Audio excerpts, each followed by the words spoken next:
Assalamualaikum warahmatullahi wabarakatuh. Kami dari kelompok 4 mata kuliah Pengantar Manajemen. Di sini kami akan memaparkan materi tentang pemecahan masalah dan pengambilan keputusan.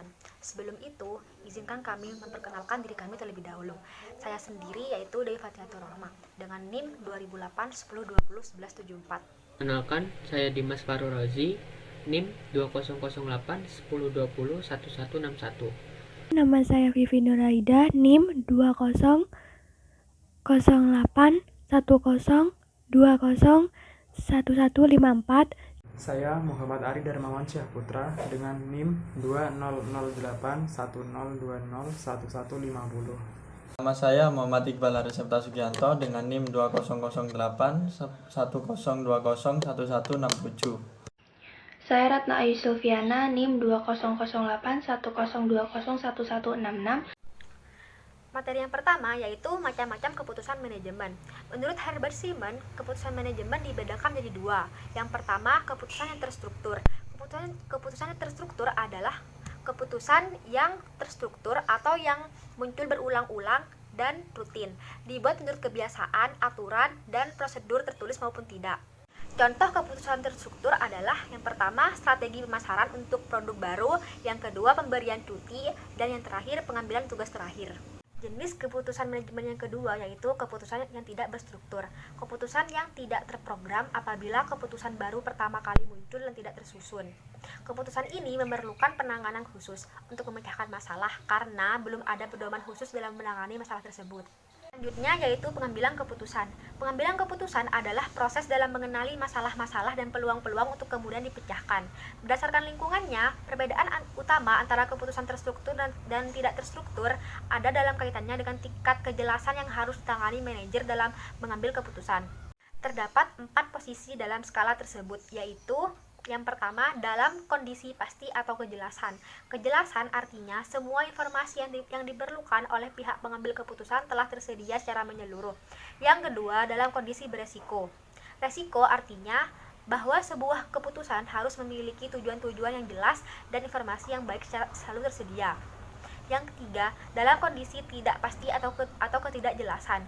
Ketidakjelasan atau ketidakpastian adalah saat di mana manajer mengetahui tujuan mana yang ingin dicapai, tetapi informasi tentang alternatif dan peristiwa-peristiwa di masa depan tidak lengkap. Dan yang terakhir yaitu dalam kondisi konflik atau ambiguitas.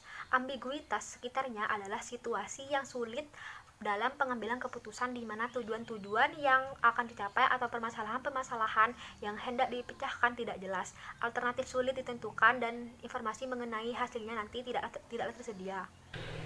Kali ini saya akan membahas tentang keputusan dan jenjang manajemen. Yang pertama, keputusan manajemen. Apa itu keputusan? Nah, keputusan merupakan pilihan yang dibuat dari beberapa alternatif yang tersedia. Kemudian, pengambilan keputusan adalah proses identifikasi masalah dan juga bagaimana cara penyelesaian masalah. Kemudian, keputusan manajemen dibagi menjadi 4 tipe persoalan. Yang pertama, keputusan internal jangka pendek, keputusan internal jangka panjang. Yang ketiga, keputusan eksternal jangka pendek. Yang keempat, keputusan eksternal jangka panjang. Kemudian, jenjang manajemen itu dibagi menjadi 3 tingkatan. Yang pertama, manajemen puncak. Nah, manajemen puncak ini biasanya ditempati oleh direktur perusahaan atau biasa juga disebut dengan CEO atau direktur utama. Nah, tujuan dari manajer puncak yaitu memutuskan hal-hal penting untuk kelangsungan hidup perusahaan, menyusun rencana umum perusahaan, dan mengambil keputusan-keputusan penting tentang merger, produk baru, dan pengeluaran saham yang berkaitan dengan masalah perencanaan dan keputusan yang bersifat strategis. Yang kedua yaitu manajer madya atau manajer menengah. Nah, manajer menengah ini biasa disebut dengan manajer administrasi yang meliputi pimpinan pabrik atau pimpinan divisi. Nah, mereka ini bertanggung jawab sebagai menyusun rencana operasi dan melaksanakan rencana umum dari manajer puncak, dan antara lain yaitu menangani permasalahan kontrol pengawasan yang bersifat pekerjaan yang lebih banyak pada masalah administrasi, keputusan administrasi atau taktis yang berkaitan dengan pengelolaan sumber daya. Yang terakhir, manajer operasi. Nah, manajer operasi ini adalah manajer yang paling terendah. Tugas utamanya yaitu mengawasi pelaksanaan kegiatan operasional yang telah dilakukan oleh karyawan. Nah, jadi sebagai supervisor garis pertama ini mengawasi karyawan-karyawan setiap harinya. Yang terakhir, tahap-tahap pengambilan keputusan. Menurut Herbert A. Simon, beberapa tahapan pengambilan keputusan sebagai berikut. Yang pertama, tahap pemahaman. Yang kedua, tahap perancangan. Yang ketiga, tahap pemilihan. Yang keempat, tahap implementasi. Kemudian ada keputusan dibedakan menjadi dua jenis. Yang pertama, keputusan terprogram. Yang kedua, keputusan tak terprogram. Sekian, terima kasih. Akan dilanjutkan pemateri selanjutnya. Di sini saya akan menjelaskan tentang tipe-tipe masalah dan pemecahannya.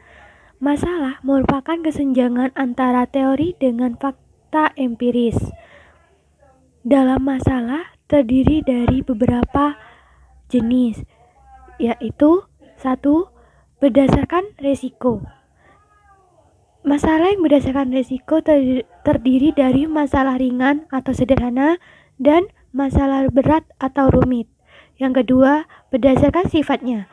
Masalah pribadi dan juga masalah kelompok termasuk dalam masalah berdasarkan sifat. Yang ketiga, berdasarkan penyebabnya yang terdiri dari masalah umum dan masalah sosial.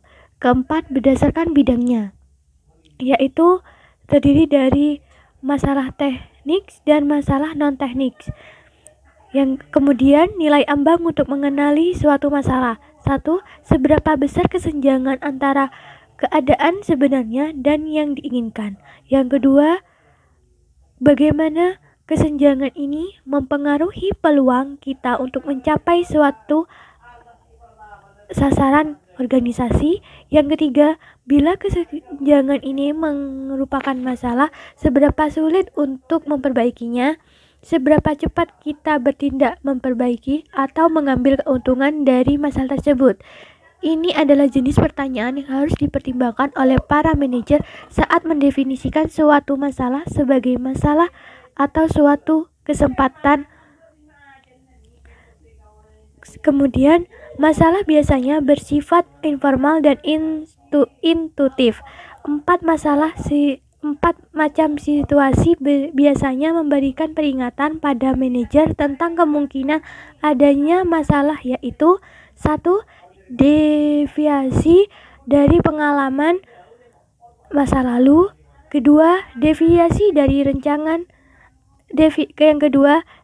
dari rencana yang ditetapkan. Ketiga, orang lain. Keempat, prestasi pesaing. Kemudian, pengakuan adanya masalah tidak dapat dipisahkan dari sejarah ketika manajer membuat keputusan. Ada beberapa jenis pendekatan sistematis untuk pemecahan masalah, yaitu 1. Persiapan, yaitu di mana manajer memandang perusahaan sebagai suatu sistem dengan memahami lingkungan perusahaan tersebut.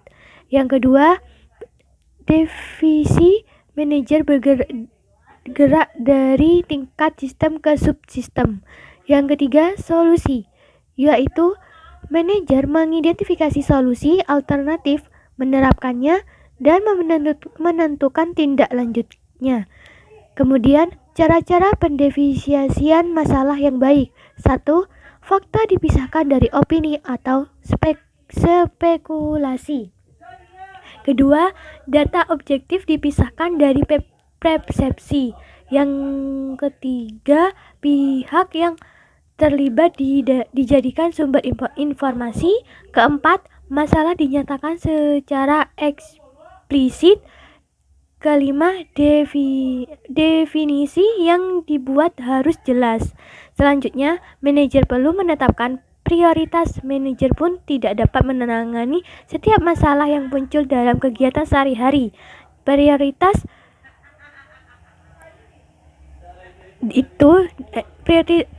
ini dapat membantu manajer menentukan seberapa cepat dan sejauh mana dia dapat terlibat dengan masalah tersebut. Secara prinsip, masalah yang dialami dapat dikelompokkan sebagai berikut.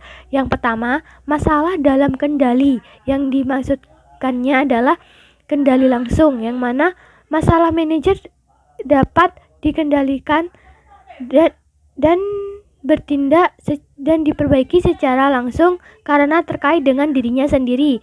Yang kedua, masalah dengan kendali tidak langsung, di mana masalah itu manajer tidak dapat berbuat sendiri tanpa bantuan orang lain.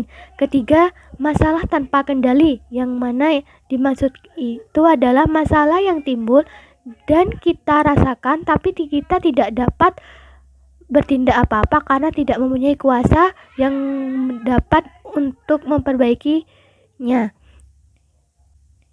atau tidak bisa berbuat banyak terhadap hal itu. Di sini saya akan menjelaskan cara sistematis dalam mengatasi masalah. Yang pertama, buat daftar hal apa saja yang kita anggap sebagai masalah, lalu kelompokkan masalah-masalah tersebut ke dalam 3 kategori, yaitu masalah langsung, tidak langsung, atau tanpa kendali. Lalu buat matriks metode penyelesaiannya, lalu kita ambil tindakan nyata untuk mengatasi masalah tersebut, dan jangan lupa untuk tekun dan sabar saat menghadapi masalah. Lalu kenali hasil dan perbaiki metodenya agar tidak terjadi masalah yang sama di kemudian hari. Selanjutnya, saya akan menjelaskan gaya pengambilan keputusan. Ada 4 gaya pengambilan keputusan. Yang pertama, gaya direktif. Gaya ini cenderung bersifat logis dan sistematis saat memecahkan masalah, berfokus pada fakta dan penyelesaian masalah yang lebih cepat, cenderung berfokus pada jangka pendek, dan secara umum menggambarkan kekuasaan yang otokratik, yaitu pengambilan keputusan yang terkonsentrasi pada pemimpin. Yang kedua, gaya analitik. Hasil keputusan gaya analitik didasarkan pada inputan hasil analisis. Lebih banyak mempertimbangkan beragam informasi yang didapat dan alternatif yang tersedia. Lalu pengambilan keputusan diambil dalam jangka waktu yang agak lama, lalu menggambarkan pemimpin yang otokratik seperti pengambilan keputusan gaya direktif. Selanjutnya ada gaya konseptual. Gaya konseptual biasanya memecahkan masalah dengan pandangan yang luas dan mempertimbangkan banyak pilihan dan kemungkinan yang ada. Lalu melibatkan banyak orang untuk memperoleh beragam informasi, lalu banyak menggunakan intuisi dan pengambilan keputusan, lalu berani ambil resiko dan seringkali menemukan solusi yang kreatif. Selain itu, ketidakpastian dalam pengambilan keputusan merupakan kelemahan dari gaya ini. Dan yang terakhir, gaya perilaku. Gaya ini cenderung bekerja dengan orang lain dan terbuka dalam pertukaran pendapat. Cenderung menerima saran yang sportif dan bersahabat. Lalu suka informasi yang verbal dan menghindari konflik serta peduli pada kebahagiaan orang lain. Dan yang terakhir, keputusannya tidak tegas dan sulit mengatakan tidak jika keputusan tersebut akan berdampak kepada orang lain. Model pengambilan keputusan memiliki beberapa model. Yang pertama yaitu model rasional. Model perilaku manusia berdasarkan keyakinan bahwa orang-orang, organisasi, dan bangsa menjalankan kalkulasi pemaksimalan nilai yang secara mendasar konsisten. Tahapan-tahapan decision making yang pertama yaitu mengenal permasalahan. Selanjutnya yang kedua mendefinisikan tujuan. Yang ketiga mengumpulkan data yang relevan. Yang keempat mengidentifikasi alternatif yang memungkinkan. Yang kelima menyeleksi kriteria yang untuk mempertimbangkan alternatif terbaik. Yang keenam memodelkan hubungan antara kriteria, data, dan alternatif. Yang ketujuh memprediksi hasil dari semua alternatif. Dan yang terakhir memilih alternatif terbaik. Yang selanjutnya merupakan model organisasional. Model pengambilan keputusan yang memperhitungkan karakteristik politik dan struktural dari organisasi. Selanjutnya yaitu birokrasi. Apapun yang dilakukan organisasi adalah hasil rutinitas dan proses bisnis yang terasah oleh penggunaan aktif selama bertahun-tahun. Selanjutnya yaitu keputusan klasik. Berpandangan bahwa manajer bertindak dalam kepastian merupakan model yang sangat rasional untuk pembuatan keputusan manajerial. Keputusan administrasi. Menurut Herbert Simon, manajer dalam pengambilan keputusan menghadapi 3 kondisi, yaitu yang pertama informasi tidak sempurna dan tidak lengkap, yang kedua rasionalitas yang terbatas, dan yang ketiga yaitu cepat puas. Klasifikasi model pengambilan keputusan. Yang pertama berdasarkan tujuannya, model latihan, model penelitian, model keputusan, model perencanaan, dan lain sebagainya. Yang kedua merupakan bidang penerapannya atau field of application. Model tentang transportasi, model tentang persediaan barang, model tentang pendidikan, model tentang kesehatan, dan sebagainya. Yang ketiga yaitu berdasarkan tingkatannya atau level. Model tingkat manajemen kantor, tingkat kebijakan nasional, kebijakan regional, kebijakan lokal, dan sebagainya. Yang keempat, ciri waktunya atau time character, model statis dan model dinamis. Yang kelima, berdasarkan bentuknya atau form, yang dibagi menjadi model 2 sisi, 1 sisi, 3 dimensi, model konflik, model non-konflik, dan model dan sebagainya. Yang keenam, pengembangan analitik atau analytic development, tingkat di mana matematika perlu digunakan. Yang ketujuh, kompleksitas atau complexity, model sangat rinci, model sederhana, model global, model keseluruhan, dan lain-lain. Yang terakhir yaitu formalisasi atau formalization, model mengenai tingkat di mana interaksi itu telah direncanakan dan hasilnya sudah dapat diramalkan, namun secara formal perlu dibicarakan juga. Dan selanjutnya akan dijelaskan oleh teman saya. Akan menjelaskan subbab materi yang ketujuh, yaitu jenis-jenis pengambilan keputusan. Yang pertama, pengambilan keputusan individu. Dibagi menjadi 4. Yang pertama, the satisfying model. Pada saat dihadapkan pada masalah kompleks, pengambil keputusan berusaha menyederhanakan masalah-masalah pelik sampai pada tingkat di mana dia siap untuk memahaminya. Yang kedua, the optimizing decision making model. Dalam model ini, decision maker yang penuh keyakinan berusaha menyusun alternatif-alternatif, memperhitungkan untung rugi dari setiap alternatif itu terhadap tujuan organisasi. Yang ketiga, the implicit favorite model. Model ini menyangkut proses penyederhanaan masalah yang kompleks oleh individu pembuat keputusan. Bedanya dengan satisfying model, bahwa model ini tidak memasuki tahap pengambilan keputusan melalui pengevaluasian alternatif yang cukup sulit karena perlu rasional dan objektif. Yang keempat, the intuitive model. The intuitive decision making didefinisikan sebagai suatu proses bawah sadar atau tidak sadar yang timbul atau tercipta akibat pengalaman yang terseleksi. Model ini tidak berarti sama sekali dilaksanakan tanpa analisis rasional. Irasional dan rasional saling melengkapi dalam proses keputusan. Terdapat 2 pendekatan dalam menggunakan model ini, yaitu a front end approach dan a back end approach. Yang kedua ada pengambilan keputusan kelompok. Beberapa metode pengambilan keputusan kelompok yang dikemukakan oleh Bodili antara lain sebagai berikut. Yang pertama, Pareto optimality. Perangkat optimal Pareto memilih satu alternatif yang tidak didominasi oleh alternatif lainnya.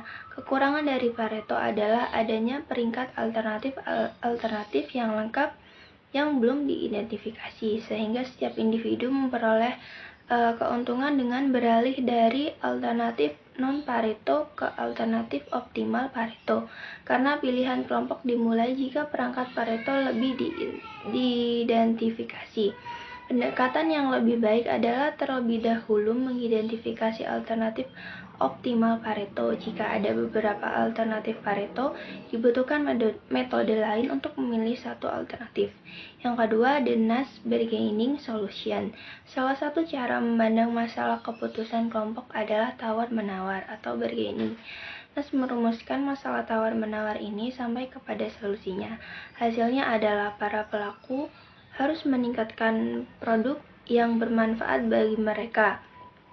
Peranan solusi Nash tersebut adalah menghitung sejauh mana keuntungan relatif dari suatu tawar-menawar dengan nilai dasar yang akan berlaku bila tidak ada kesepakatan. Pendekatan Nash didasarkan pada pengertian bersaing dari pembuat keputusan kelompok dan solusi equilibrium terhadap masalah tawar-menawar. Dampak ancaman dari masing-masing pelaku ikut dipertimbangkan. Masing-masing individu mencari kebaikan untuk kepentingan diri sendiri atau kelompoknya. Demikian presentasi dari kelompok kami, kurang lebihnya kami mohon maaf. Wassalamualaikum warahmatullahi wabarakatuh.